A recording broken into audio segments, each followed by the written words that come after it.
Hello and welcome to episode 119 of Radio Gorepress. I am your host Sarah. Joining me, as always, are the very lovely Rosie and Phil. Hello. Ooh, Hi. that was unexpected. I've given myself a fanfare. You have? Is that going to be an every week thing or? I haven't decided yet. Okay, you're just feeling sassy today. Yeah, I figured that if Bailey Sarian was allowed a theme song, then so am I. Okay, that's fair. I mean, we have a theme song. We do.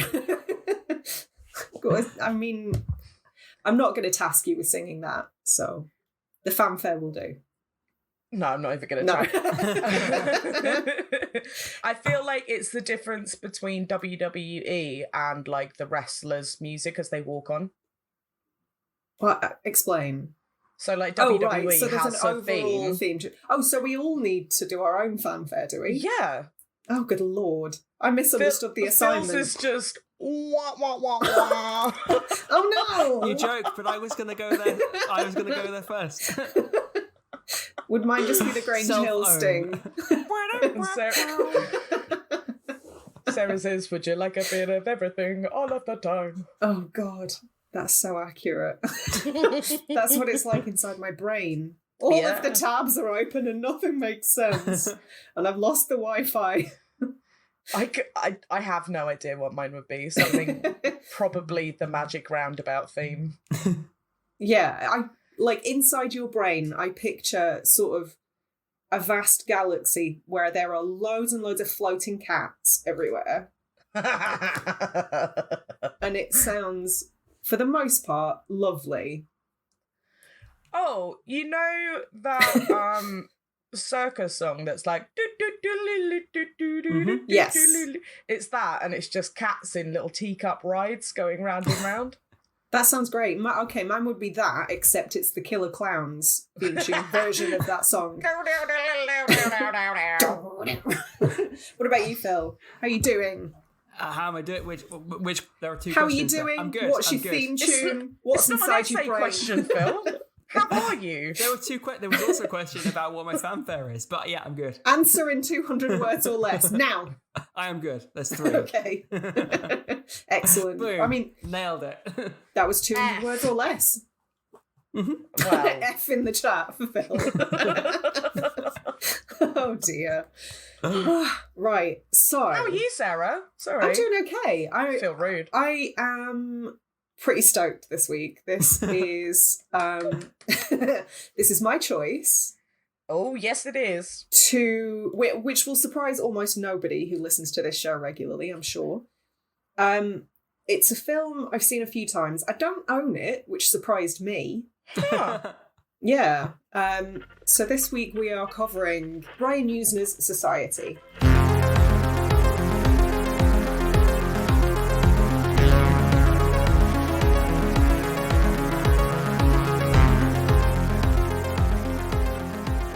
Or as some absolute legend on Letterboxd referred to it as, Eyes Wide Shunt. Oh, Best review of all time. thanks, I hate it. So in case anybody isn't familiar with Society, does anybody have a brief synopsis for us? Phil does, because I don't. I do indeed. All eyes on Phil. Nice and short, this one. A Californian teen's worst nightmare about his parents comes true when he returns home to find a grotesque party. That's a spoiler. You've just told everyone what happens in the film, Phil. I know. That's less of a synopsis and more of a The finale. plot point, yeah. Did you read it before you read it out loud? No, I realised we didn't have a synopsis ready, so I just frantically... We experienced that in real time. It's Go fine. on to IMDb like everyone else. All right, I'll make up a synopsis. Okay, a kid doesn't trust his family, and turns out he may or may not be right. Ooh. That'll There you do. go. Does the job. Bosh. 200 words or less. That was definitely less. With that said, it's probably a good time to say that we will be spoiling the ever-loving heck out of this nonsense. If we haven't already. Yeah, if you're a long-time listener, you're very aware that we go pretty spoiler-heavy on this show. So it hopefully won't come as a surprise to most of you. Part of me wants to say it's worth watching it before listening to the show, and part of me's like, is it? I think it is. Are you giving us? Is that a glimpse into your overall feelings about No. Weirdly, no. Although I don't think it's absolutely necessary to see the thing to not enjoy it being talked about. I think that's fair, but I think if you have avoided spoilers for it thus far, it's probably I had completely good. I'm so glad, but I think it's probably a good idea to watch the film first, if only to witness it spoiler free, because that last 10 minutes really does need to be seen to be believed. Yes. We'll get to that. We'll talk about that. Brian Usner. Yes. We've seen other stuff by him, haven't we? We have. From Beyond. From Beyond, cool. Is From Beyond not Stuart Gordon? Maybe. Oh, no! Maybe he produced it. So, Brian Have you done, Usner... like, a modicum of research for this week's show? You know, what else has he done? Although you're getting very Batman good at saying Begins. things with an air of confidence. That was my hope. Batman Begins was Anthony Nolan. I was the Christopher Nolan Trust. It was indeed Stuart Gordon. However, Brian Usner did produce it, so I'll give you half a point. It was because I remember his name being mentioned in our episode, and I was like, yeah, sure, he directed it. Even though, I'm giving you 0 points because you were sassy about it. I'll give you half a point because I'm feeling generous. What else has Brian Usner directed? Well, it's interesting that you actually said From Beyond, because he has had quite a long history of working alongside Stuart Gordon. He collaborated with Stuart Gordon and with Jeffrey Combs quite a lot. So I'm guessing those guys really enjoyed working together from the looks of things. Brian Usner is not tremendously well known outside of genre circles. They hated working together. But kept doing it because they made a good working team. They just did it through gritted teeth. Yeah, they just spite made films. They hate fucked films out of the ether. Oh God, that's an interesting choice of words for this film. But yeah, obviously, so Stuart Gordon did Reanimator, which we've also covered, so go listen to that show if you haven't already. And Brian Usner took over and did the sequels, Beyond Reanimator and Bride of Reanimator. Right, okay. He also did Return of the Living Dead 3, which we covered about, I want to say 18 months ago. Right, okay. Quick question then, because Screaming Mad George obviously does the visual effects in this film. Yeah. Was he involved in Return of the Living Dead 3? I'm not sure. I know Brian Usner and Screaming Mad George worked together on Faust, Love of the Damned, because the effects were arguably the only good part about that film. And that's potentially being somewhat generous. So yeah, there's definitely a history there. It wouldn't surprise me. Because, I mean, some of the effects can be linked, but are like reminiscent. Oh, like, yeah. With the guy who's just a spine and a head. Yeah. In Return of the Living Dead. The long Furby. Yeah, arguably that's a worse thing to call it.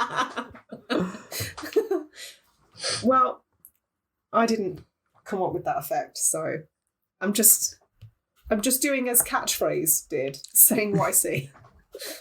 Mr. Chips, it's just a spine. But yeah, he's not a super well-known director. He did, or he was one of a handful of directors that worked on Necronomicon, which I believe is an anthology film based on Lovecraft. Haven't seen it. He did The Dentist and The Dentist 2, which, given my personal phobias, I will not be watching at any time. The Dentist has a weird place in my mind, because I remember being in a Blockbuster Oh, yeah. And The covers were all over the place. Like, I remember the cover, even before I even got into horror, I just remember this, like, face with, like, blades coming out of the gum line where the teeth were. That stuck with me to this day. Yeah, maybe it's just haunted us subconsciously, and that's why we've never watched it. It's too traumatic. Sorry, why did I think that Screaming Mad George had died? Stuart Gordon's died. Maybe there's some confusion there. No, he did not do Return of the Living Dead 3. My bad. I feel like Screaming Mad George's effects were a little bit more out there. Not that the effects on Return of the Living Dead weren't, but I think they were more sort of, I hesitate to use the word realistic. Grounded? Screaming Mad George, maybe. Yeah, Screaming Mad George does far more outlandish, kind of cartoony. They look great. Yeah. But they're a bit more, they're bigger and they're more kind of, he paints much broader strokes, shall we say. But we'll talk about that in more detail later on. Yes. I guess my first question about this film is why is everyone so sweaty? I know. All the time. So sweaty. I think I made several notes about this, actually. This is potentially one of the wettest films I've ever seen. And I'm including, like, Titanic and the Poseidon Adventure. Wettest movie on record. Just the term wettest as it knocks me sick. I'm not about sweaty people in general. Sweaty anything. This film kind of contains one of my all-time most hated things in film. Sweaty puppets. It's not strictly speaking sweaty puppets, but do you know what I mean where I say it toes that line horrifically? Toes that line. No. I like the way you said the thing that I hate most in film. I went, what, people getting paper cuts between their toes? And Phil went, sweaty puppets. Well, it's between sweaty puppets and Achilles tendons being cut. Was it Splinter that we saw somebody getting a cut in between their toes and you were like, blah, blah, blah, blah, blah. I don't remember it from in Splinter. Between their finger webbing or something. Maybe. I do hate that. Oh yeah, I do hate that. Like I think in Splinter, like there's an entire, like the hand gets severed in two almost, and there's just two fingers kind of coming off. And there's a bit of it crawling. Well, yeah, I didn't mean a hangnail that just carried on going. Which, can you imagine? Is disgusting. Oh, that would be horrible. A hangnail that just ripped your hand in half. Has that ever been done on film, I wonder? Fucking should be. I can live without knowing, but it's a question to ponder. I thought you were going to say, has that ever happened in real life? I'm like, unlikely, but who am I to say? I'm not a doctor. Where did you get your PhD, Phil? Dr. Ted Nelson. 6 years, 2 of which is on... Oh, yeah. You just need the white coat. And you're most of the way there. And the Wait, you haven't got a PhD. Callbacks. So I want to travel back a few minutes to your synopsis, Rosie. Yeah. Where you said you described a teenager. 28-year-old teenager, Billy Warlock. Right, which is a porn name. Let's get that straight. Billy Warlock. My first reaction was, is he dad? Well, Billy Moorcock. Is he related to Dick Warlock? It's his son. Is it? I don't know. That was going to be my next question. Yeah. I was being facetious, though. No, they're father and son. Oh my god! Are they actually? I think so, yeah. No, Phil, no, stop it. You keep doing this. You keep saying things without actually knowing whether it's true or not. I read it last night. This is some stinkerish energy that I'm not here for. This entire show is just going to turn into Phil testing the limits of what he can He has convince us 2 of. sons, Billy Warlock and Lance Warlock, and 1 daughter, Rhonda. Rhonda Warlock. Rhonda Warlock. Aww. Poor Rhonda. Yeah. It's a cool surname, though. Warlock? Yeah.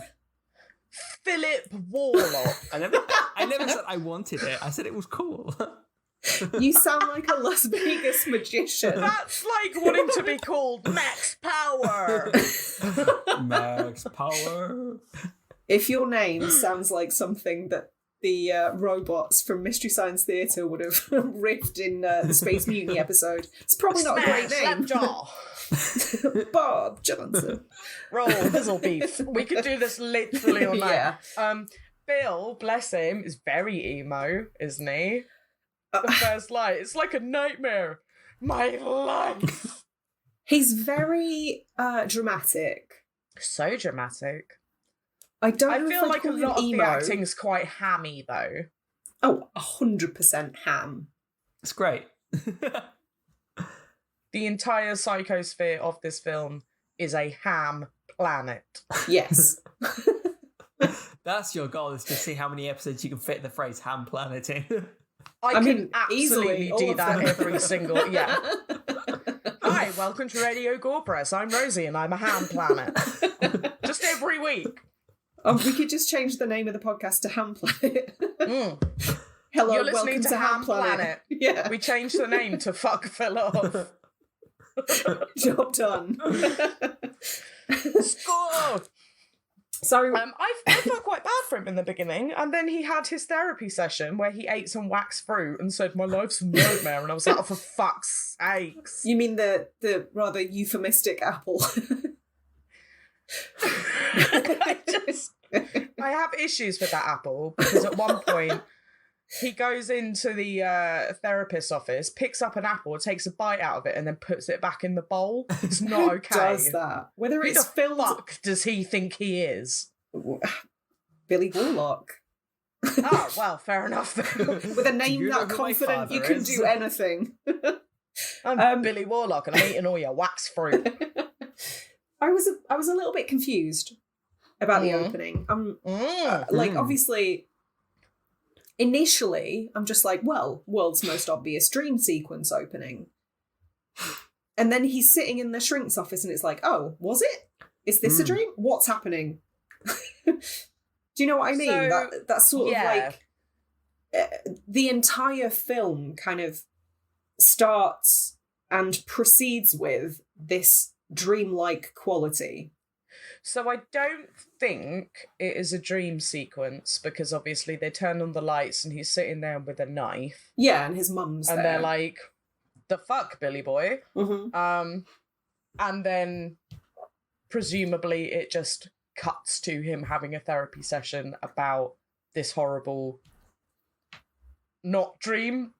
But I had made. But do you has... understand, like, why I'd be forgiven for thinking, oh, like... God, absolutely, because it is very dreamlike. But all the way through the film, like, he's saying, "I'm not paranoid," and he's the line between him being delusional and him seeing things for what they actually are is quite blurred, I would say.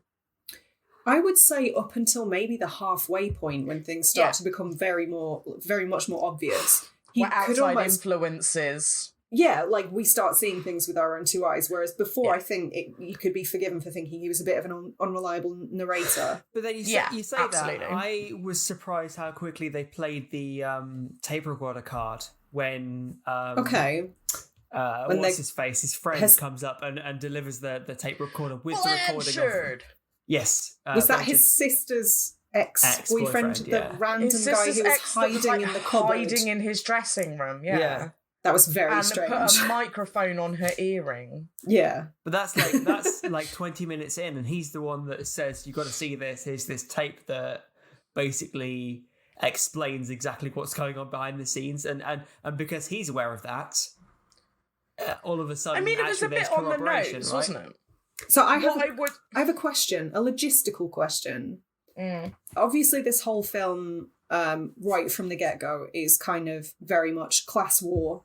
Mm-hmm. Like, it's, to me at least, is very much just like a fuck the rich film. Mm-hmm. Oh, yeah, eat the rich. Literally. So how was this... I'm using teenager loosely. How did this teenage boy, who clearly was not part of the elite, obtain James Bond level equipment a microscopic recording device in the late 80s? How did he come upon this? They cover that because Bill's dad finds, when they find this microphone on the back of, is it Jenny's earring? His dad's like, oh yeah, he's a bit of a technical whiz kid. He's really into all of this technology type stuff. And that's it. That's their description. That's how they explain it. Just, he likes computers and shit. That's fine. I accept that. But they do at least try to cover their ass by so somebody he's just going, he's an AV he's really nerd. good with technology. Right. Gotcha. Yeah, because I remember seeing that and being like, even now, getting hold of something to go on the back of an earring that would provide real-time recording. And, like, decent audio quality as well. And how the fuck did she put it in her ear without realising? This film is just so unrealistic. We should probably choose what we take issue with, shouldn't we? Yeah. Blanchard, very creepy. Unfortunately, makes some very good points. Yeah, I'll give him that. I see what you mean, Phil, about them like playing the what's really happening card very early. But what I would say is that whilst we're still at that point in the film, there's nothing to say that Billy's just not going mad. Yeah. He's seeing a therapist and he's clearly very paranoid. That, you know, turns out to be legitimate, but just we don't know I'm that paranoid at that point. Doesn't mean they're not also out to get me. Right. Yeah. And he keeps on saying, I'm not paranoid, which is exactly the kind of thing a very paranoid person would say. But when he delivers the tape to the therapist and then comes back the next day and finds out the audio's suddenly very normal, then surely does that not kind of raise questions as to why Blanchard even kind of felt the urge to show him the tape in the first place if it was all normal conversation? No, because he doesn't trust anyone and he thinks everyone's against him, so he probably feels quite gaslit. Who? Billy. Bill. The entirety of this film, up until the point where you start seeing things with your own eyes, is Billy being gaslit the entire way through. But and that's how you have to take it. But like I said, Blanchard knows something's up. He knows something sinister is going on in the background, and that's why he that's why he's looking into... No, he thinks he knows what's up. He got the recording of all sorts of nonsense going on. Oh, but did he? Well, he did in the beach scene. They played back in the beach scene.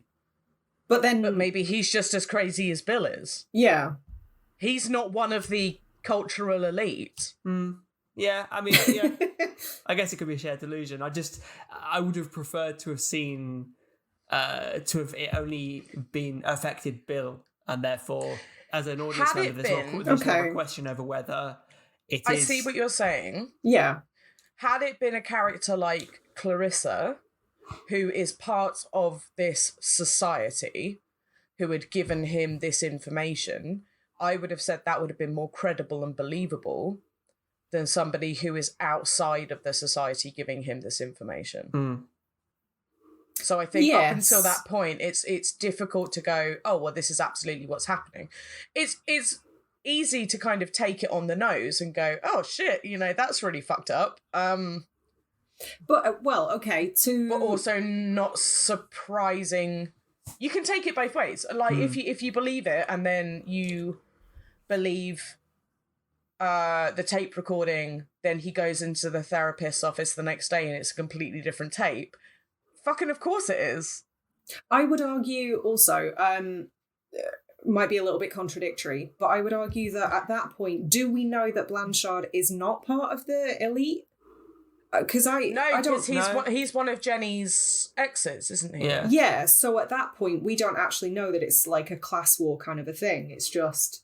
Oh, no. They think it's limited to sort of his family are a bit weird. It's not necessarily pointing at the wider kind of society, but to me, at least, it was enough to demonstrate that Bill's suspicions were corroborated by another source. Like, it was Blanchard had heard, presumably, the same thing that Bill had first time around before the tape got re-recorded. But then he was also batshit enough to hide in somebody's closet. Yeah. So it sort of casts doubt on both their sanity. I don't know. I'm playing middleman here. I can definitely see both. That's what I'd say, I guess. I don't think it's reliable to look at a character like Blanchard, given what he's done and how you know that he's been real fucking creepy before that point as well. And a bit stalkery. And not to say it's okay, but the reason he is being creepy and stalkery is because he knows something sinister is going on. He suspects. He suspects. Yeah. But the reason he's being creepy that time, maybe. The reason he's being creepy all the times before, probably not. Well, yeah, the reason he might suspect something is because he'd been spying on her before. Yeah. Yeah. Not by far not the grossest part of this film. By far. Going back to your is this the sweatiest film on record? Yes. The scene where yes, it is. So his sister Jenny has a shower. The earring thing happens. And she goes downstairs and she's like, "Oh, can you zip me up?" And firstly, fucking weird. And she's like covered in sweat. In this fancy dress. I've asked my dad to like zip up the back of a dress for me before. But not like that. Not like being all slinky and weird. Yeah, exactly. I've been like, "Dad, can you zip my dress up?" It hasn't then cut to a close, like, soft focus scene with a hand tracing up my... Like, no, that's fucking weird. So there are definitely heavy hints that this is a very strange family whose boundaries are a bit off. Yeah. That's the first time that you see the, like... Well, yeah, and she's just like, "Oh, I'm just a little damp is all." A little damp? I'm just a little fucking damp because water. my brother's touching me with his hands. No, it looked like goo. It didn't even look like sweat. She's like, "Well, I'm not having another shower." You should. All right, babe, do whatever the fuck you want. Just get a blotting paper or something. Sort yourself out. You're an embarrassment. I hope she's at minimum wearing bitch. a good roll-on. We have missed the back boobs, don't forget. Oh, was that before or after? We haven't missed the back boobs. I think that was the second, her second shower scene. No, because they have the school the debating competition thing, presidential debate or whatever it is. Yeah, where all of my Clarissa's sympathy for Bill flew out the window when he was being a creeper. Yeah, well, you know, she does get a bit fatal attraction or whatever it is. I guess she's no Sharon Stone. Definitely tries to get a vag out. What? No, I'm not disagreeing. The fact that Bill, bless his heart, the fact that they've written in a 17-year-old character as like seeing some pants and just going, "Well, I think that everything, uniform, yes, knickers, yes." I think that might be more eloquent. For a good 3 minutes of filming, just him going... They may as well have had his eyes coming out on stalks and going, "Awooga, awooga." That's what the sight of a gusset does to a 28-year-old teenage boy. Oh, no, can we not? Really? First, we've got to deal with all the sweat. I don't even want to talk about what we're dealing with later. And you just use the word gusset. Oh, that's where you're drawing the line. Yes. Well, I'm confused. I just found out what a tardigrade is. So my world's been turned upside down today. Do you know what tardigrades don't have? Gussets. A gusset. Well, they'd make a more fitting debate opponent then. I just think tardigrades are amazing. So you can just like flick them into space and they're pretty cool. They're pretty cool. But having Googled it, I've definitely seen pictures of it and I thought they were fake. So Is it because of Star Trek Discovery? Because they use a giant Maybe. tardigrade to travel through space? probably then, yeah. They have like a giant. Well, they We'll come- had. We'll come They back have to a giant tardigrades, shall we? tardigrade which like navigates through the like space mushrooms. This is a different world. I have no idea what's going on anymore. You know how mushrooms in the ground have like a layer that all links them together? Yeah. Like all mushrooms are linked. Like root type structures. Yeah. Yeah. Like every mushroom ever is like linked by a network of what's it called? I don't know. Mycelium. A You're making mycelial mushrooms sound network. very sinister right now. A mycelial network. They use that in Star Trek Discovery to say that the tardigrade is travelling through space by using a mycelial network to get to different places quicker than spaceships can. There you go. Bosh. So, society. Now that you've just broken my brain. Sorry. Ted Ferguson. What about Ted Ferguson? He's got a very punchable face. A lot He of people does in this have film very have very punchable face. punchable faces. And I keep calling him Ted Nelson in my head. Ted Nelson. That's Dr. Ted Nelson. Achka. Achka. Yeah. Fucking Ted Ferguson. The only thing I've got written down about him is the line, "Wow, your boobs are totally sexy." Next to and I genuinely don't know if that's Ted Ferguson or if that's Bill that says that, because they're both as awful as each other. Oh, just the sheer awkwardness. And isn't Bill can I supposed to be touch- quite popular? Can I touch your boobs? Cool boobs, dude. Cool boobs. Nice boobs. Nice boobs, dude. But I get the impression Bill is very sort of traditionally handsome, I guess. And I think he wears like a Letterman jacket at one point. So you get the impression he's on, is it he's a jock, basketball isn't he? team or something? I don't know. A sprot. He is on the basketball team because not only are they playing basketball earlier on in the film, but his number plate says hoops. What a dude. What a cool dude. So, but from that, I kind of took that to mean, from what I know about American high schools, that he would be a popular kid. Yeah, he's a jock, right? But that doesn't seem to be the case. Like, he's he made doesn't fun get of and invited to excluded. Ted Nelson's party. Yeah. Because he's going out with a fucking woman with a face like a bulldog. With a 35-year-old that somehow still hasn't passed high school, you mean?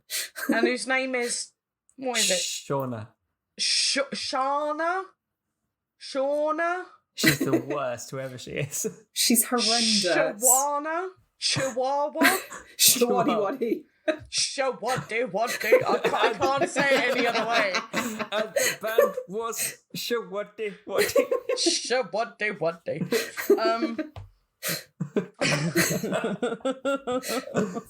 But, like, isn't she quite popular as well? She's got, like, a cheerleader uniform on at some point. So, like, to me, they're kind of the template of what's popular in high school. And I'm guessing, Yeah, like... and Ted Ferguson's, like, friend, the only reason I can remember his name is because it's Petrie, and he is a dish. Petrie is the other side of the debate, and nobody fucking likes him. Mm-hmm. But he's Ted Ferguson's mate. Yeah. Who's... The social politics here are very muddled, is all I'll say. This is not what I've been led to believe high schools were like. Exactly. Like, wouldn't this film have made more sense if Bill looked like Petrie? Yes. And Petrie or Ted or whoever looked like Bill. Like, I'm guessing the point that they're making is that the rich crowd stick together. And while Bill is adopted... He is adopted, yeah. But he's still rich. He's still been adopted by a rich family. So why is, like... He's not genetically one of them, but what's the difference? Again, later on, they say you have to be born into society. So that's literally it. That's why he's excluded. Yeah. And I guess his kind of the things he gets up to in his social time, like the basketball and stuff, aren't perhaps necessarily suitable for high society. Because that's what I had to look it up. That's what coming What out. the fuck's Jenny been doing? Not playing basketball, presumably. Yeah. Not just lying on the beach, having a nice time. Being sweaty by pianos. Mostly.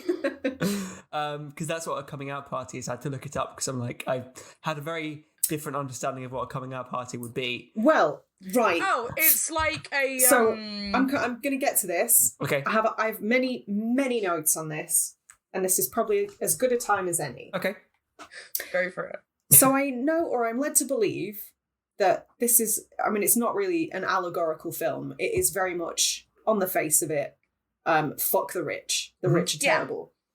However, whilst watching this, it gave me sort of shades of stuff like some of Clive Barker's work, for example. The entire thing could absolutely work as an allegory for being gay or being closeted, and homophobes like being on the opposing side of this. And I'm going to stop you just for 1 second. Okay, yes. You did say homophobes. I wasn't going to say anything. I'd rather you didn't. I'm aware of how I said it. I didn't want you to think I was laughing at what you were saying, because it's a very, very good point. But I could not help myself laughing at homophobes. Well, that's how I'm going to pronounce it going forward. I'm going to double down now. Now that you pointed it out. Dr. Spachaman. You have, I can't pronounce this, diabetes?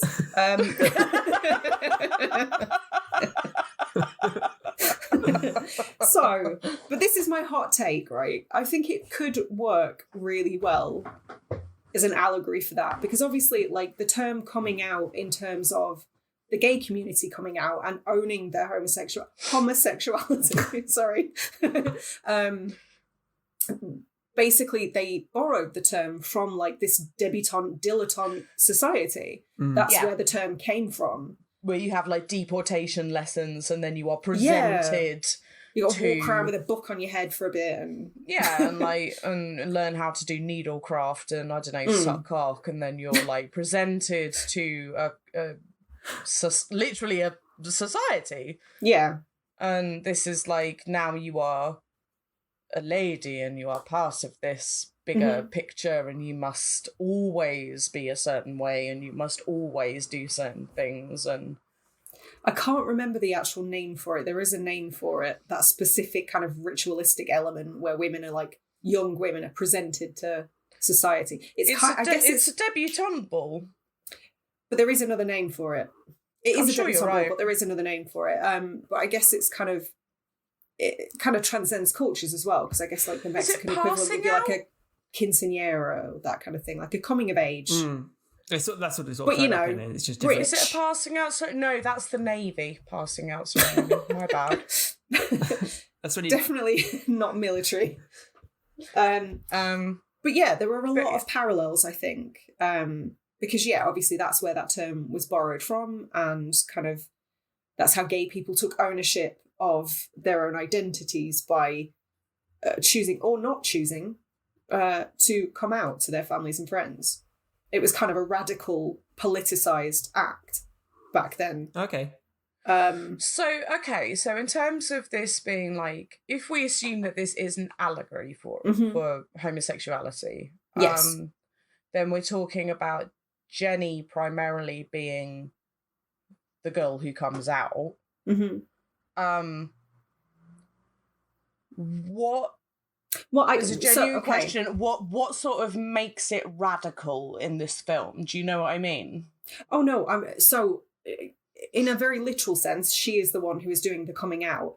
But in a more sort of allegorical sense, it's Billy who is struggling with the idea of becoming. He's the one who's different and who's ostracized and wears very short shorts. He does wear very short shorts, and he drives a Jeep. I mean, come on. But I don't know. I think it was the first time this thought had occurred to me, but I had a kind of epiphany while watching it last night, and I wanted to put it to you guys. There were definitely bits to piece together about it. And there's that scene on the beach where he meets, what's her name? Is it Clarissa, did you say? Clarissa, yeah. Well, he meets her for the first time and she literally like jizzes in his face with the sun cream. Yeah. Like if it is an allegory for that, it's not a very subtle one. Yeah, but then like 2 little kids jizz all over them as well then, if that's the case. I didn't write the film. Don't look at me like that. Oh, I shall look at you like that.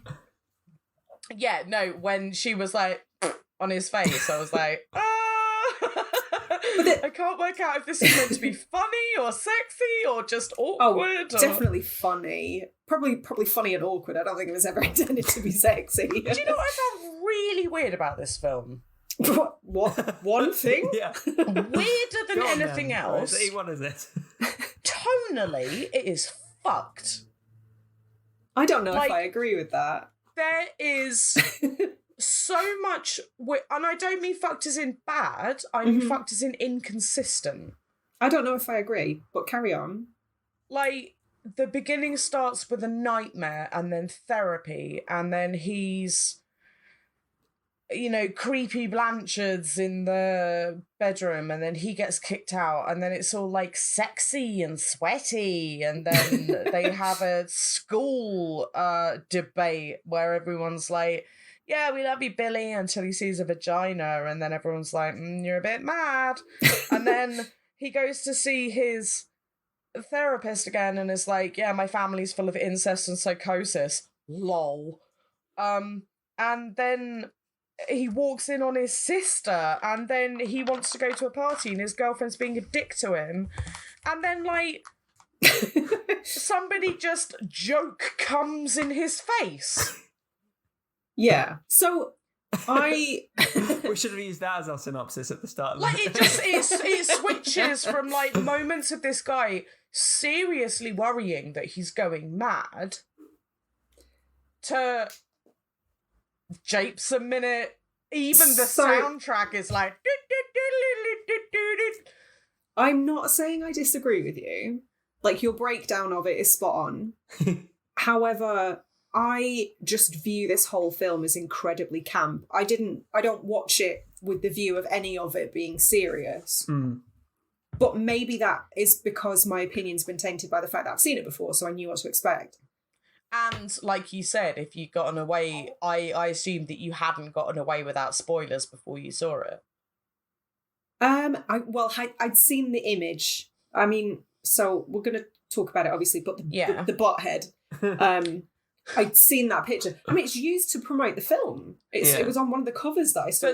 But literally, the only cover that I've seen has been Society in, like, skin. I think that's the newer one. That's definitely on the Arrow release. And just some of the... Like, because quite a lot of people die in this film in quite heavy ways.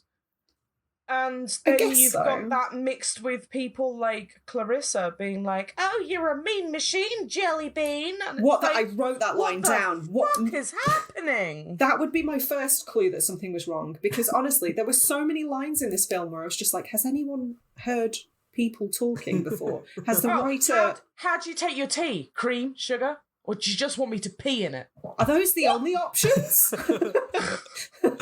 Have you got skimmed milk? Just black, please.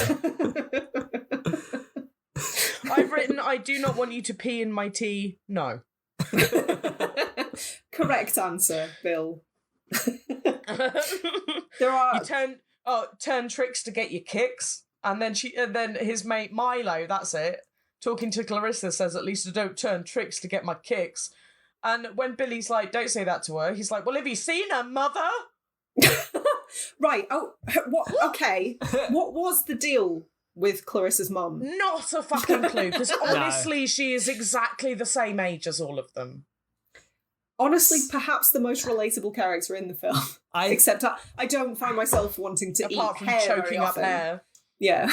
I thought there was a missed opportunity with her character, because there was clearly, obviously, she is part of society, right? She's just as kind of made up as everyone else. But yeah, I wasn't sure if perhaps she had been like exiled from society for like infractions or something. There was maybe something going on there. If she had been exiled, why would her daughter have been accepted back in? Well, I don't know, but the point was... No, it's a genuine question. I want to know your answer. It feels like there was a subplot that maybe hit the editing room floor. Yeah.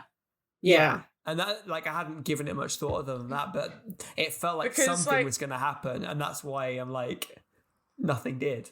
But no, she was just like comic relief in the end. Why is her mum on the beach while she's like there in the tiniest bikini ever, rubbing herself on a guy? I mean, her mum's not really with it, so. I think au contraire. That wasn't my she is. First question. I think she's the only one that knows what the fuck is going on, and that's why she eats hair. The only thing I know that eats hair is my cat, and he definitely doesn't know what's going on. Maybe it just wasn't her turn for the brain cell. Maybe. I definitely am inclined to believe that there should have been more story there that perhaps didn't make it to the final edit, because for sure.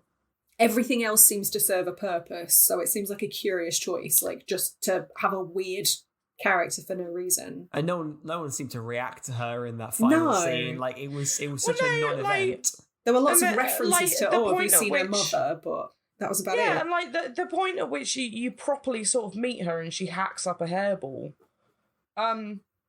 Billy's like, oh, your mother's insane and I find you desperately alluring. I don't know about anyone else, right?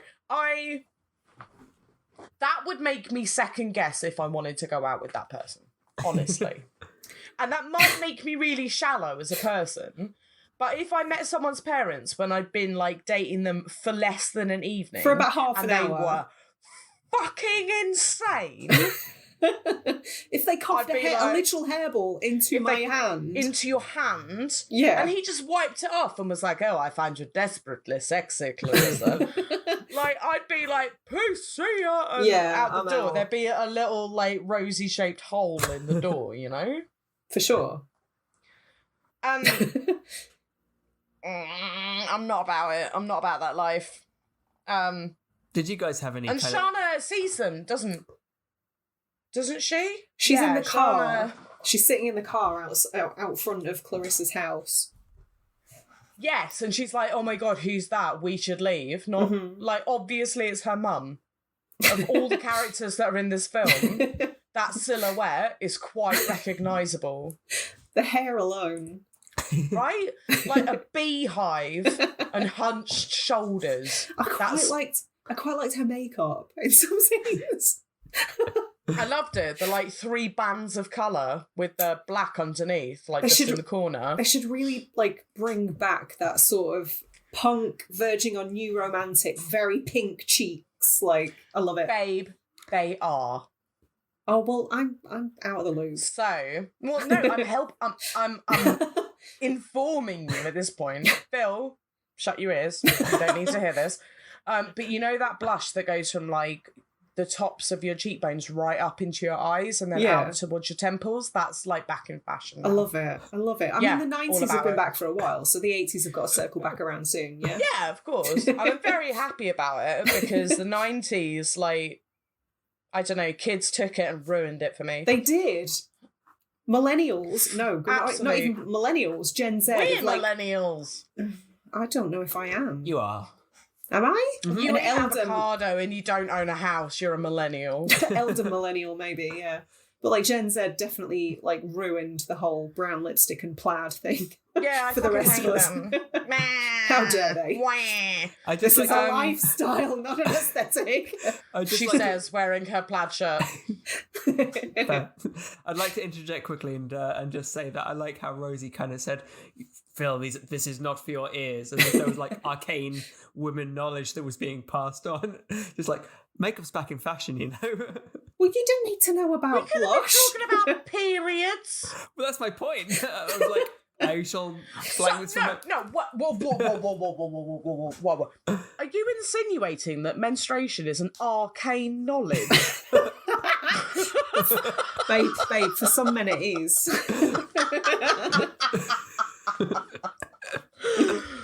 Some sort of arcane secret that us men must not know about. When the moon is full.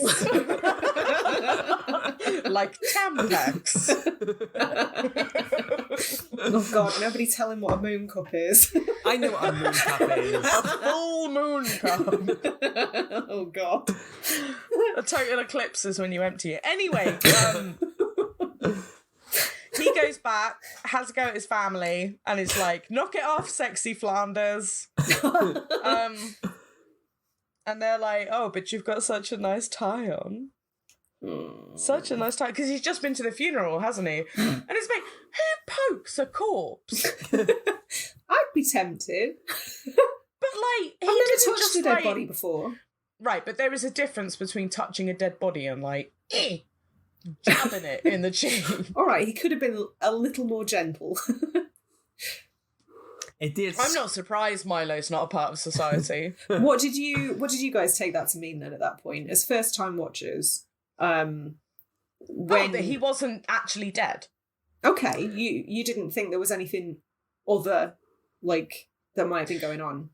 Well, you can You take thought it. it was like a prop body. I would say like you can take it one of two ways. You can take it either that like he isn't actually dead because Milo says, oh, it doesn't look like him because it's like fake makeup or whatever. Yeah. Or you can take it in the other way, which was it is him, but he was involved in a horrific car crash, so he's basically had all his shit stitched back together, and he doesn't quite look like him anymore. It's a bit uncanny valley. At the point where they like punch through his cheek and you can see fresh skin underneath, I was like, okay, he ain't dead. See, that's not where my mind went to. No, Did your mind go to terrible makeup work? I don't know. I obviously thought maybe like some sort of pod person thing, but I didn't think he was still alive somewhere. Yeah, That's it for sure. didn't occur to me that I thought he was still alive in that body. Oh, right. Oh, okay. I thought they'd like knocked him out. Right. Because you know, you have medications where you can effectively slow someone's breathing down to the point where they appear dead. Yeah, I've read Romeo and Juliet. Exactly, motherfucker. So they did a bit of a R and JJ and put him in a coffin, made him look hella dead, and then they poked his face in, and it turns out that nope. What? That's an interesting take. Okay. That's what I reckoned, anyway. No, that makes sense. Now you've explained it. Can we talk about the best foreshadowing ever when Bill says to his dad, "Fuck you, butthead"? When the punchline of that was kind of came on screen, I was like, did they just... Was that entirely that's set up? obviously why they said it, yeah. Yeah. I get the feeling that George was like, Brian, I've got a brilliant idea. You're never going to believe this. What if we made a man's head like a butt and then called him a butthead? Ugh, Aaron Sorkin could never.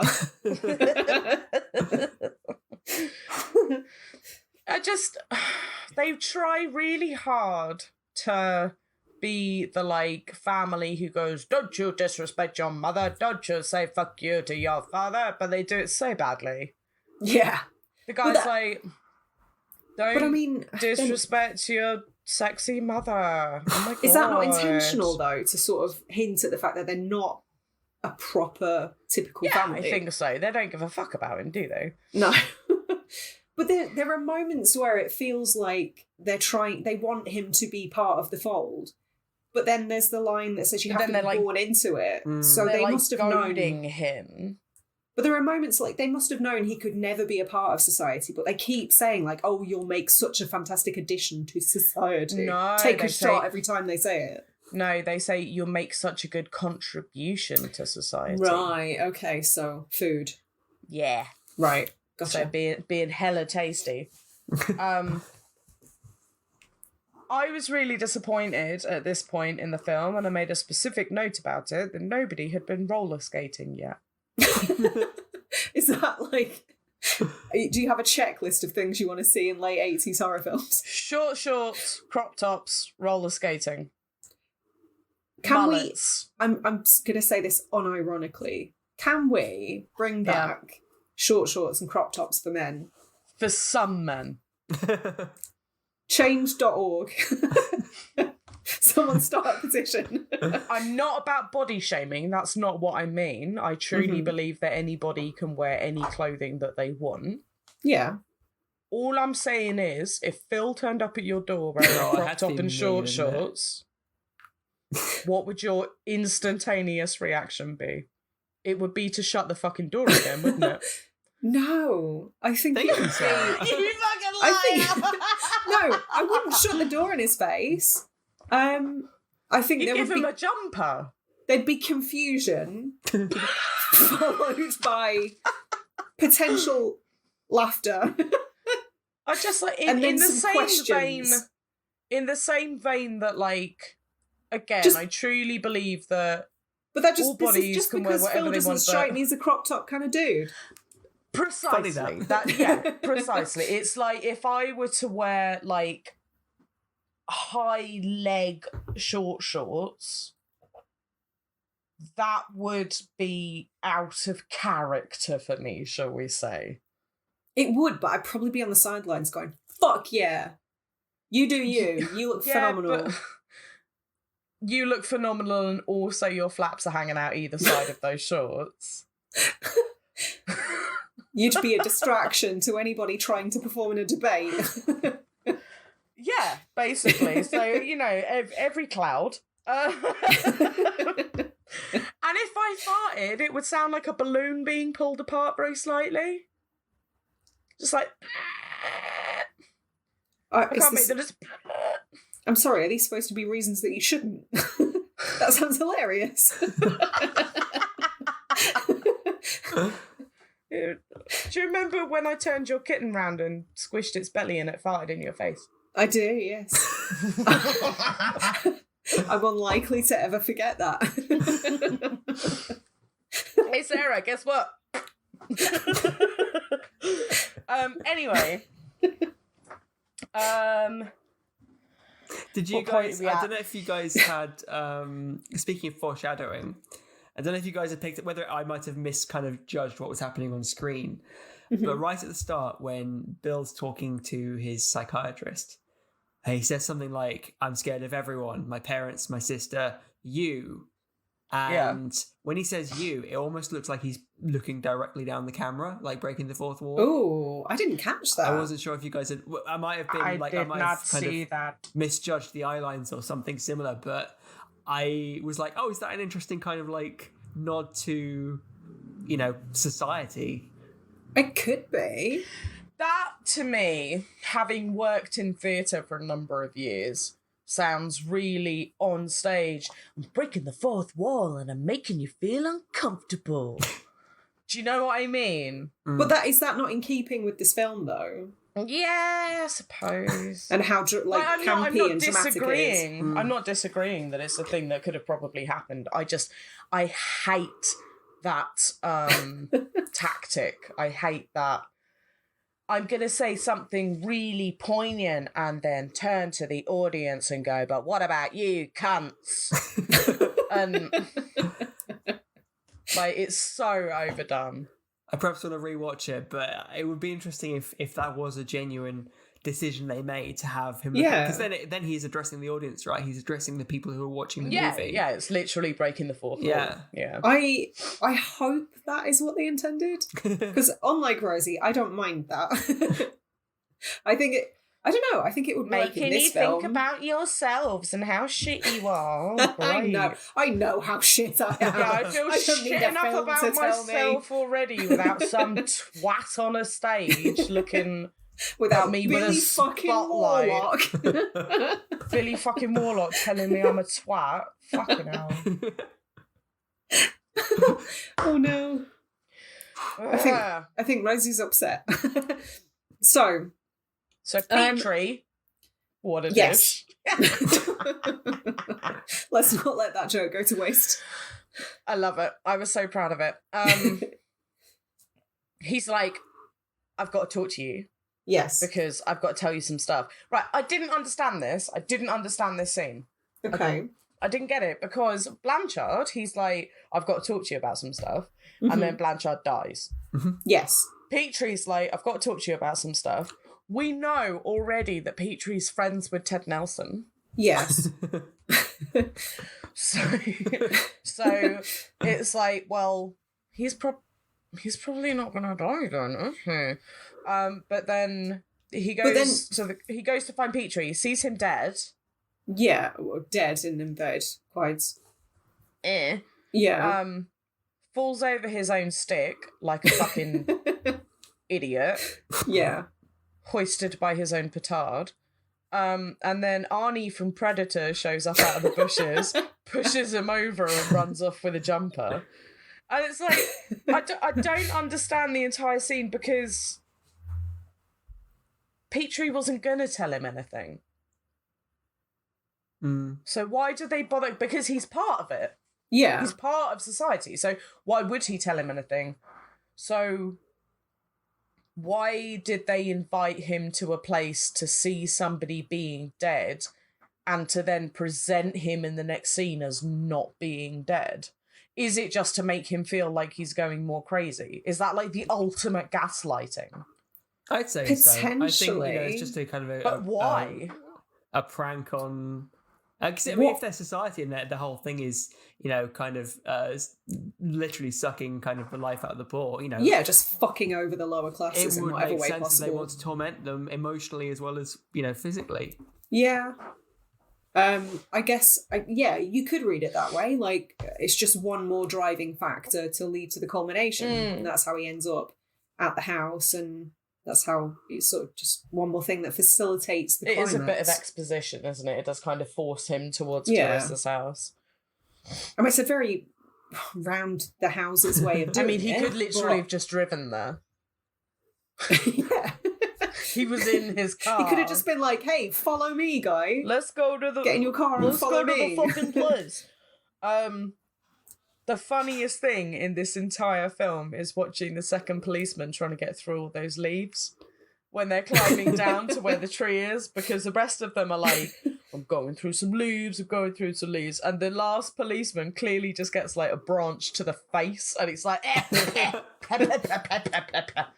and he looks thoroughly fucked off the entire time. Oh, so he's the most relatable character in the film. Yeah, he gets left behind, he gets twanged in the face with branches, and he's pissed off with the world. That's why I like him. Sounds familiar, yeah. And even then Clarissa's like, oh, are you gonna frisk me? She's just Babe, like, chill her out. entire vernacular is just like a computer was fed lines from several porn films. In like the 50s though. Yeah, and it's just been instructed to spit them out at random. And that's how you get lines about pissing in tea. And it's just very bizarre. Either that or an alien wrote the script. Oh, maybe this film is like Actually, I was thinking about this. Maybe this film is corroboration and proof of the lizard people. Well, oh God, does David Icke know about this? All I'm saying is, real humans don't do that shit. Lizards can grow body parts. They're lizard people. Yeah. I'm not going to disagree with you. I'm not necessarily saying a lizard can turn into a giant hand that has a hand. I forgot about that. Let me give you a hand.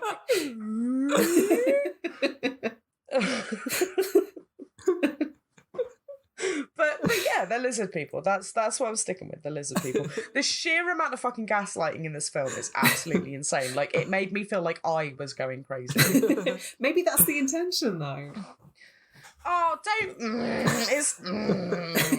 Maybe Brian Usner has more about him than we think, and he's not just some trash panda making films.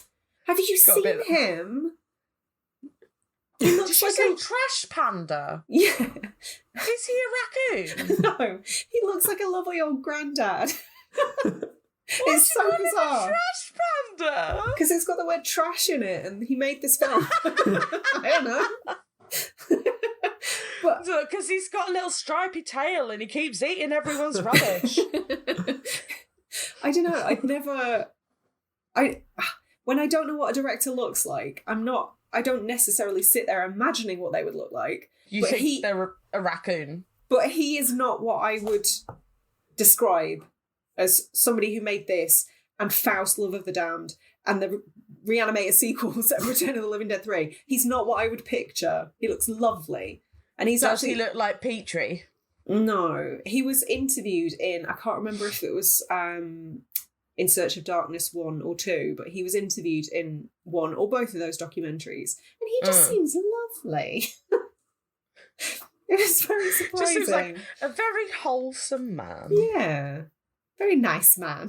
But then John Carpenter and George Romero look really, like, friendly, don't they? No, John Carpenter.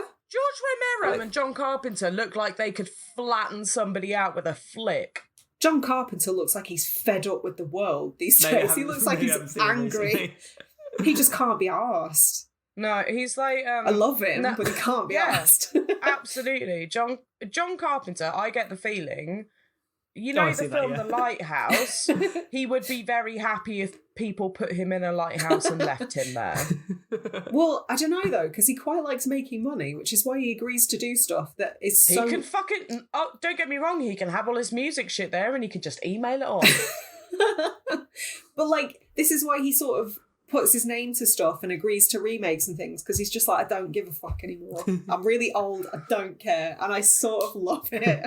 I'm fucking great at making music, I don't give a fuck what it's for. Over the Hedge 2, fine. Yeah. Like, he knows what his legacy is. He's just having a laugh now, I think. And wouldn't you as well? Oh, It's a bit like retiring from your day job and just going...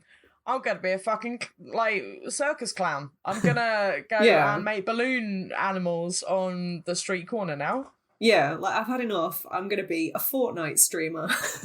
Yeah. I'm going to be a Fortnite streamer, but, a really shit one. Well, I couldn't be any other kind. I've never played Fortnite. It would literally be like somebody who is a professional... athlete and everyone fucking knows them becoming a Fortnite streamer and going, well, I run really good in real life, so why the fuck shouldn't I? And everyone will watch them because they know who he is, and again, they know what their legacy is, so it's like they could be the shittest person in Fortnite in the world and then still make loads of money out of it. I agree. It's brilliant. But I do think it sort of backs up my theory that some of the people who work in film, who have, like, the most warped imaginations, are just so nice in real life. When you say nice, do you mean like us? We're nice. Yep. No, I just mean, like, just normal, just nice people. I'm not saying we're normal. I'm saying Brian Usner seems normal. Don't misunderstand me. Define normal. Is that Trick? No, I'm genuinely wondering, because you're like, he just looks really nice and normal, and I'm like, that is very much dependent on what your idea of normal is, because normal to me is like a woman who takes her kids to football every Saturday, has a craft room, and, like, makes things for PTA meetings. Yeah, but, like, the granddad equivalent of that, I guess. Like, if somebody said Brian Usner whittles, I wouldn't be surprised. This. Exactly, that's what I'm saying. It's surprising. That's my point. I just hear the word normal and I'm like, all right. But that's what I'm saying. It's surprising. I don't think he is a nice person. Oh. Because... Is this going to turn into a character assassination of Brian Usner? No, I don't think he is a nice person, because when they shot Billy being taken into the hospital and then his Jeep appearing, both Milo's car and Bill's car, they're both in disabled spots. It's bullshit. Yes, I hated it. That is conclusive evidence that Brian Usner is allegedly ableist. Only a bastard would have directed that scene. I know, I'm just trying to protect us from legal action. So allegedly. Allegedly only a bastard would have directed that scene. Allegedly, in my personal non-opinion, allegedly. Well, I'm guessing that was probably filming limitations and they were the closest spots to the hospital. Yeah, I know it is. I'm not being serious. It was a different van, though. There was a bit of a continuity error. Really? Okay. I didn't spot The ambulance that picks him up from the house says ambulance on the side of it. But when they back into the hospital door, it says paramedic at the side. It's a different van entirely. Is the it's the same side. Is the number plate hoops? The number plate is megalols. But yeah, it's I don't know if that was intentional you're right. It's in trash. any way. This film is awful. One star out of 5. How dare they? Carry on. No, I don't think I fucking will. I don't know if it was like an intentional thing. And actually, when I wrote it down, I was like, maybe it is an intentional thing because they're dropping off like a different body, or maybe he's not even in that van. And it seemed like nobody got wheeled into the hospital. It just like turned up and went beep beep peace and like drove off again. So I was like, is that even the same ambulance? And then when Bill wakes up in a colorectal surgery suite, I was like, oh, I remember this. Because that's where I was in July. In that hospital. In that particular hospital, yes. But he suddenly wakes up after, I'm gonna say maybe like half an hour of being asleep. Yeah, I didn't get the impression it had been very long. It's the same day. How fucking quickly did they hook him up to all of that shit? Well, it's America. They charge you for it. They'll get you in quicker and then give you a bill for $7,000. And the rest. Yeah. But I thought it completely threw me for the previous section of the film, because I thought that when he came out, he was a completely different person.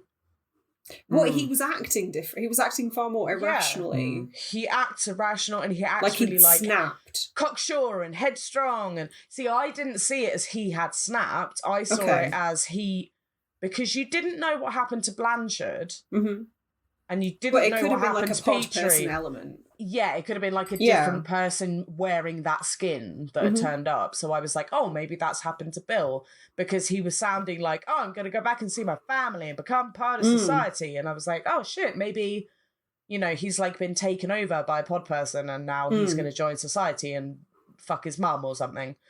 But apparently not. Apparently I was very wrong.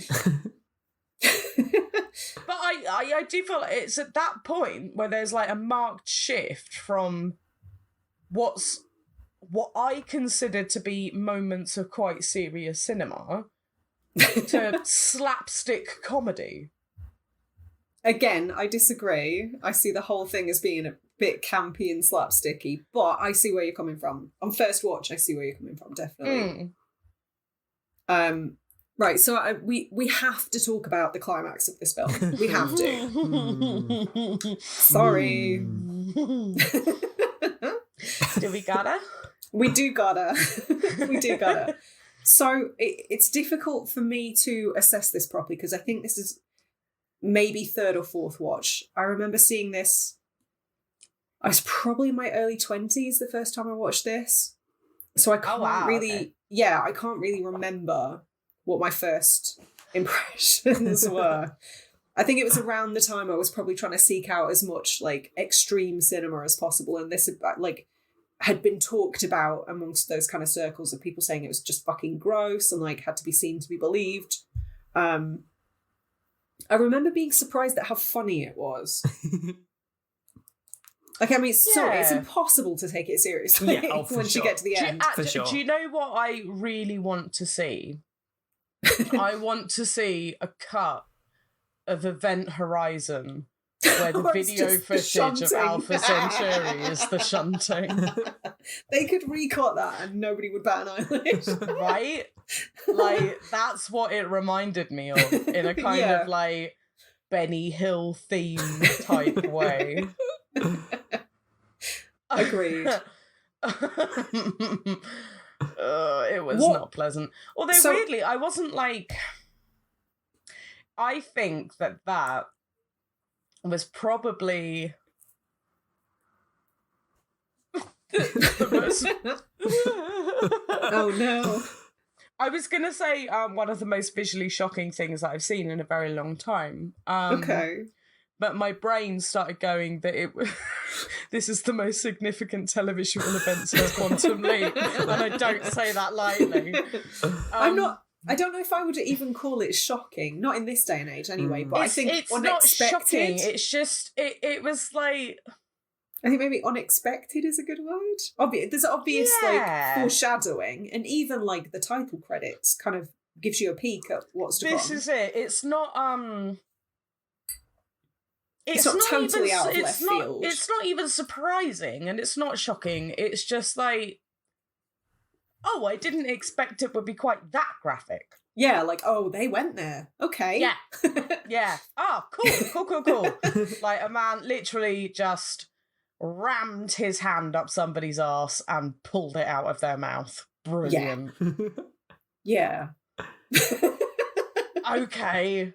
What did you think was happening when it started? Because obviously there were hints of like, we knew there was going to be some sort of incest orgy. I thought they were getting eaten.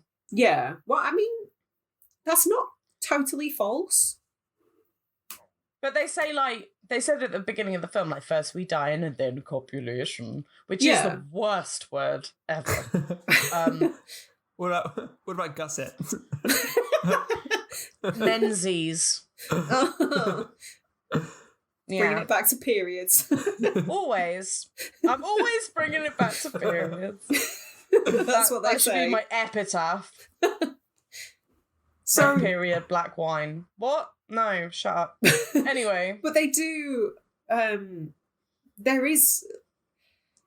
they do kind of eat them, or like absorb them, or... They like consume them, Consume I is guess? consume is a good word. Like the guy, I don't even know. Was he like the mayor or some shit? The judge. The judge, that one. The important dude, the old one. The he was elder eating sucky man. yeah, to give him his full title. He was eating bits of people at one point. So there was a definite like explicit. Right. Yes, there is a. They consume and then they consummate. Ugh. So is this like the original sort of? Is this a film that is based on like fantasy? Or is this the beginning of the conspiracy of famous people in the American government and celebrities eating the adrenal glands of children? This is where the Illuminati started. That's really difficult to say. I thought you said Illuminati, as in like aluminum foil. Aluminiumati. The Aluminiumati. It's got a fucking eye in it. I don't know what came first. Because this was like just that's what it made me think Reagan era. Like, I mean, it's a pretty damning indictment of like just post Reagan era America, and that like the wealth disparity was bullshit, and the haves and the have-nots, like the distance between the two was, the divide was very enormous. great. Yeah. So I think like there's no doubt that it's definitely a comment on that. But that's what it made me think of, like literally, you know, sucking the life force out of people. Oh yeah, this is what I mean. Like it is an allegorical film. It's just a very unsubtle one. Yeah. It's so on the nose. They may as well have been dancing around in a circle, going, "We're all a bunch of waggons." Which makes sense though, because I was reading into it. This film started with that scene at the end. Oh wow! Like, they filmed that first. No. In terms of the actual like Oh, the concept. They were like, right. So I've got this concept right, and I think at that point, Screaming Mad George was like part of it. I'm in. And then they worked backwards from. Wait. They basically had this idea for this like fleshy mass. So scene, someone just went, and then they mad incest orgy. They kind of wove a story around it. Right. Okay. So they had mad incest orgy, weird fleshy thing, and then Screaming Mad George went, I'm going to make a man with a giant hand for a head. I would assume so. But that was a secondary thought. In terms and a of man the concept, whose face was coming out of a butt. When they... Bet you're right when they call me butthead. But yeah, in terms of like the actual conception of the film, they came up with that scene before any plot existed, and they built the plot around that scene. I don't know if Which I'm I think surprised by that. No, that's my point. Like, it makes total sense that this film is so on the nose because, like, if that's your end game, what's the point in being subtle about things, right? Yeah, good point. I mean, Brian, I don't know how else they would have got to that point. Yeah, I'm not sure how else they would have got to the point of weird, sexy flesh mass covered in goop. So, from a kind of logistical point of view, how do we feel about the actual effects and like the way, like as gross as it was, and as much as we've maybe never needed to see any of this on screen, like how do you feel about how it was accomplished at least? They were all really, really, really, really amazing, apart from the walking on the hands. You're gonna say when the mum stands up. Yeah. I think that is definitely the weakest link in terms of realism. But like the point at which Bill throws hands literally up an asshole and pulls Ted inside out. It's fucking sick. Can we just point out that comes after the point where they just fought, they've just tussled. Oh, and then they've had a bit of fisticuffs. And then he literally like goes to kiss him, basically. And does that... Oh, no. Oh, I just remembered. But does that not help back up my allegory for homophobia and... Homophobia? Homosexuality. Yes, I completely agree with you. The scene is utterly ruined, however, by the prosthetic lips going... Yeah. Literally making that noise as well. It's like someone spanged him around the head with a frying pan and there are birds going around going... I think that's... shit like that is why I kind of really enjoy this film, though, because there's... At no point do they try to... This is why I disagree with kind of what you were saying earlier about the tonal inconsistency, because I don't think that at any point during this film they tried to play it particularly straight. Like, I mean, they didn't try to fucking play it like that, though. No, but I think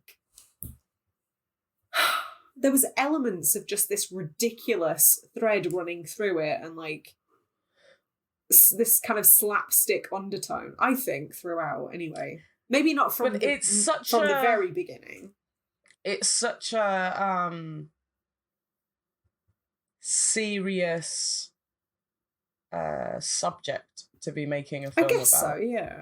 It's fucked up. Like, the idea of an incest orgy is really fucked up on paper. Yeah, but the idea of, like, class disparity in itself is just, like, it's not something that I can think of many films that have been made in a kind of slapstick tone to poke fun at class divides. I don't necessarily think there's anything wrong with that, though. But...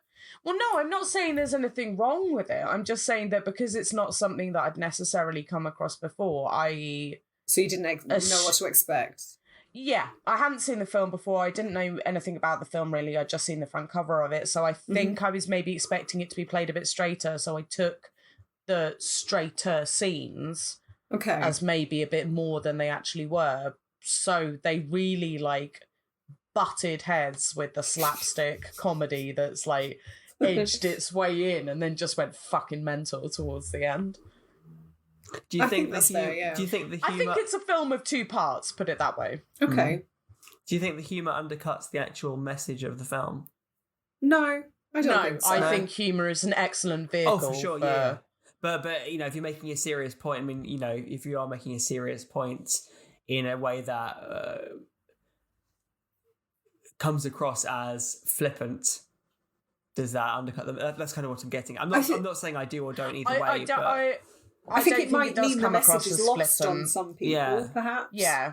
I don't think it necessarily came across as a flippant oversight of the message they were trying to portray. Not at all. Because it's so on the nose as to what they're trying to say. It's very difficult for them to be flippant about it and make it easy to misunderstand. Like, they literally say you're not part of society because you're not one of the cultural elite. Fuck you. We're going to suck the life out of you. Yeah.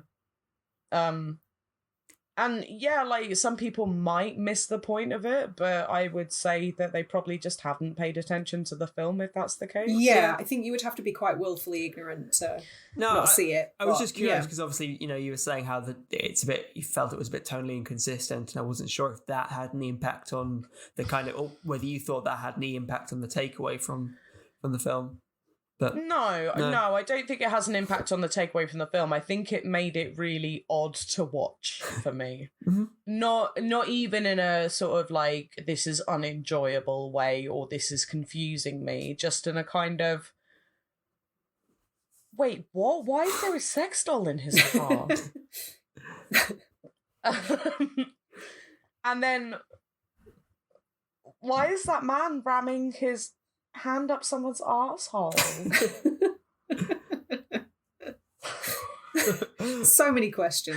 Not all of them have answers. But it's that reaction where you just end up going, fine, whatever, I'm here for the ride, I guess. Yeah.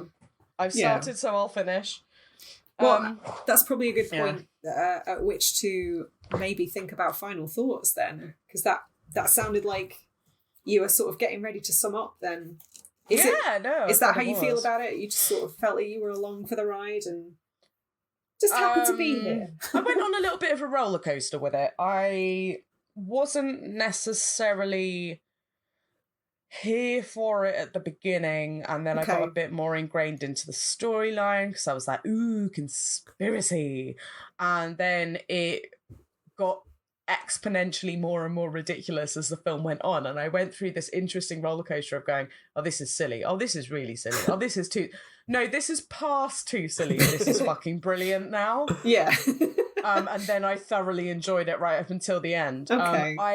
We had a conversation, me and Sarah, about this, where I was saying I was going to watch Society and have dinner, and she was like, well, not at the same time. And I was like, yeah, at the same time. And she literally stopped for a second and went, you are gross. I wouldn't necessarily recommend anybody do that. I was like, thank you.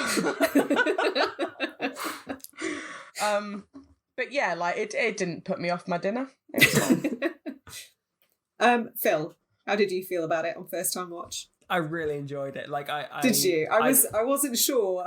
No, well, I'd had the film on my to watch list on Shudder for the longest time, and it's been because I've always known it being this kind of this kind of climax. Yeah, this film that you enjoy for the kind of like end of it, right? That's kind of had some. Use the word climactic. I didn't. I stopped. I caught myself and stopped. Gross. It was definitely well known for sort of having an infamous scene or two. Yeah, and so I have been like intrigued about it, and it delivered. There was just so much like fucking didn't it though. I was saying to Sarah earlier, just the scene in which the guy's head turns into a hand, and the giant hand's like fucking amazing. I love it so much. Let me give you a hand. I think he goes all Mr. Tickle, but he looks like a giant hand. Audibly laughed and rewound that scene. I'm so glad.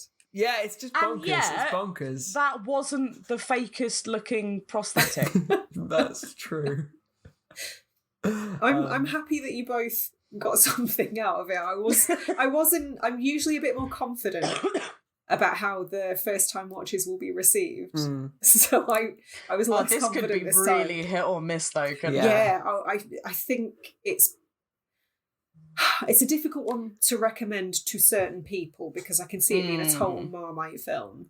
But I think if you are open to this sort of 80s schlock, then there's a lot to enjoy. I think it'd be different. What I thought you were going to say was, if you don't take yourself too seriously, then you'll probably really enjoy it. Well, yeah, that too. Definitely. I think it would be a different film if it took itself seriously. Oh, yeah. I think, without a doubt. It would be like a very poignant allegory. But But it's not. But I think if it had been tonally serious and still played out the way it did, I think the ending would have been like arguably far more tasteless and like just like mean-spirited and nasty. Yeah. Where it was just like, it was more funny gross. Yeah. It had that real like Benny Hill vibe about it. Yeah, it was just silly. Like some really gross shit was happening, but you can't take it seriously because of the way that it's executed. All right, okay, so how do you feel about Event Horizon slapstick version? I would watch it. I would watch the shit out of that. Just Sam Neill, where we're going. You don't need us to see. Hey, and then running off into the distance. Running into a wall straight afterwards. No, it's Sam Neill saying, where we're going, you don't need us to see. Cut to that guy just nibbling on the eyeball.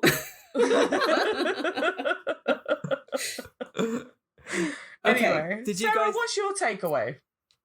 My takeaway on third or fourth watch is that I still think it's a genuinely good film. A lot of people call this Brian Usner's magnum opus. I don't know that I agree with that because I think, personally speaking, I still prefer Return of the Living Dead 3. But that's just a matter of personal taste. You can't have a magnum opus being a third in a franchise, though. What? Fight me. I fucking will. Bring it on. Snap you like a twig. I think it's an imperfect film. I think I would go as far as to say sort of towards the final third, there is a bit of a lull, I think, in terms of pacing. I started to find myself drifting a little bit, which could just be a damning indictment of my atrocious attention span these days, more than the film. And the fact you've seen it so many times as well. Yeah, I guess so. It's very much building up to something, and if you haven't seen the film, you want to see what that build up is. Absolutely. I think it's funny. I think it's shocking in the right way. I think the payoff really pays off. And I'll watch it again. I think it's fun. Good fun for all the family. I'll watch it again. Solid 5 out of 7. Would recommend to friends and family. When I gonna make my mum watch it. I was going to say, when I say for all the family, don't watch it with your family. That might be uncomfortable. You'll be pleased to know I've watched some shocking stuff with my family. You'll be pleased to know as well, Sarah, that there was a puppet involved. I'm not pleased to know that. I'm not pleased at all. The kind of fleshy mass at the end was actually operated by like 6 puppeteers who were just like manipulating it around. That actually doesn't surprise me, actually, knowing Screaming Mad George's involvement. Very interesting dude, actually. So yeah, that's it. That's Society. We did it. Hey, let's never do it again. What a fantastic contribution to Society. So this is basically the last film that, in its entirety, that we will be covering in 2021.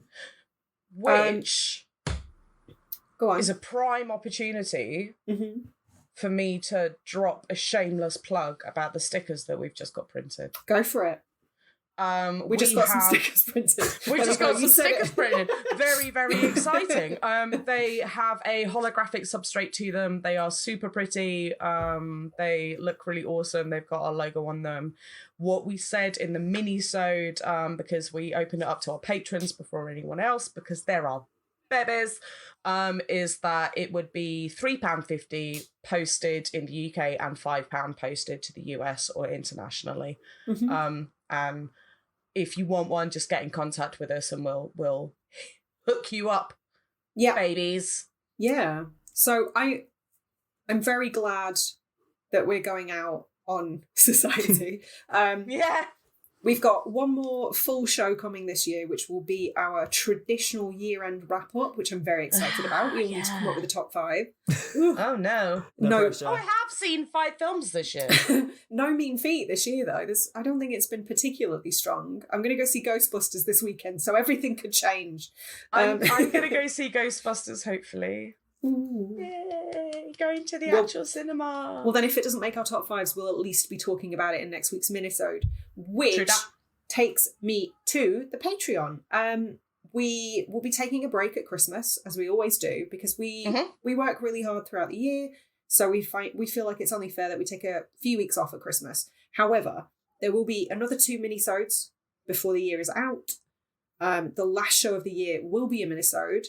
They are only available on our Patreon to our lovely, wonderful subscribers, who I would like to extend a massive thank you to, because this is the first year in the entire history of the podcast where we haven't had to worry about where money is coming from for the hosting or the additional costs. Can we extend them a man that looks like a giant hand? Of course, with a hand protruding from the giant hand. Yes. Yes. I think it would be only fitting. It's been a huge weight off. So if you are interested in helping us out, it is £2 a month. That is literally it. It's like something ridiculous, like half a penny a day or something. It's less than the ridiculously ostentatious drinks that I get at Starbucks, which probably means I'm overpaying for coffee, but it's still a good deal. And that you should subscribe to our Patreon, Sarah. I'm not paying for it. It's bad enough that I have to listen to you fuckers for free some weeks. But yeah, £2 a month, you get 2 extra at least hours of content from us a month, double if the not content. more. Where we talk about all sorts of stuff, not necessarily just horror. It can be sci-fi, it can be Marvel, it can be Disney, it can be like a whole plethora of things. It could be Disney, it could be Disney, it could be Disney. Yeah, if Phil's on it, it's going to be Dave. No. Marvel, Disney, Star Wars, sci-fi. Or Amazon. Marvel, or it's going to be Disney or Amazon or Amazon. Yeah. And the added bonus is that while we will be taking a 3-week break from recording, we will still be active in the Discord and we will be chatting to our Patreons. So if you want to stay in touch with us, now would be an ideal time. Yeah, absolutely. But also, no pressure. We appreciate you listening regardless, and we love you all the same. So, with that said, I'm going to have a lie down because this has been a lot. Yeah. Thank you for listening. And stay spooky. Bye-bye. Stay spooky. See you later.